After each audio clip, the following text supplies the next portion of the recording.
أهلا بيكي في قناة قبل ما تشتري.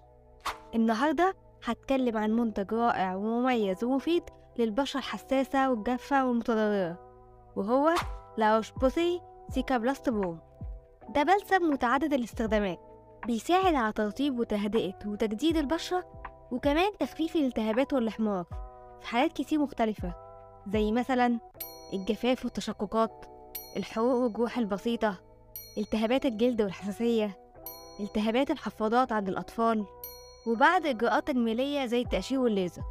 لا روش بوسي سيكا بلاست بروم مش مجرد كريم ترطيب عادي، ده بلسم معالج، لأن فيه 5% من فيتامين B5، وده فيتامين مهم جدا لصحة البشرة وإصلاحها. كمان في مادة اسمها ماديكا سوكسايد، ودي مستخلصة من نبات، وبتساعد على تقوية حاجز البشرة وحمايتها من العدوى. وكمان في زبدة الشيا والجليسرين اللي بيرطبوا البشرة بشكل عميق وطويل. ولما تستخدمي المنتج ده هيفرق معاكي كتير، يعني لو بتعاني من جفاف في منطقة حول العين والخدين، ولو بشرتك شكلها باهت، لما تستخدمي لا روش بوسي سيكا بلاست بروم هتحسي بفرق من أول استخدام، وبشرتك هتترطب وتهدى واللون هيتحسن كتير.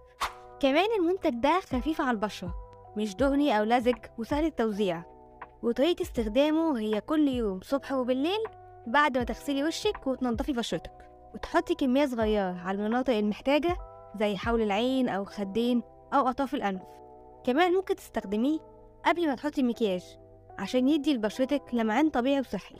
لا روش بوسي سيكا بلاست بروم رائع لكل أفراد الأسرة، سواء كبار أو أطفال، ومناسب لكل أنواع البشرة، سواء جافة أو دهنية أو مختلطة أو حساسة، ومناسب لكل المواسم، سواء صيف أو شتاء، ومناسب لكل الأوقات، سواء نهار أو ليل، وحجمه 40 مللي.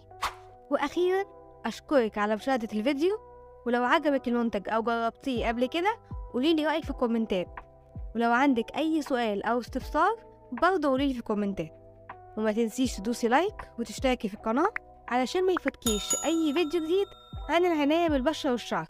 شكرا جدا ليكي، وأشوفك في فيديو جديد قريب. سلام.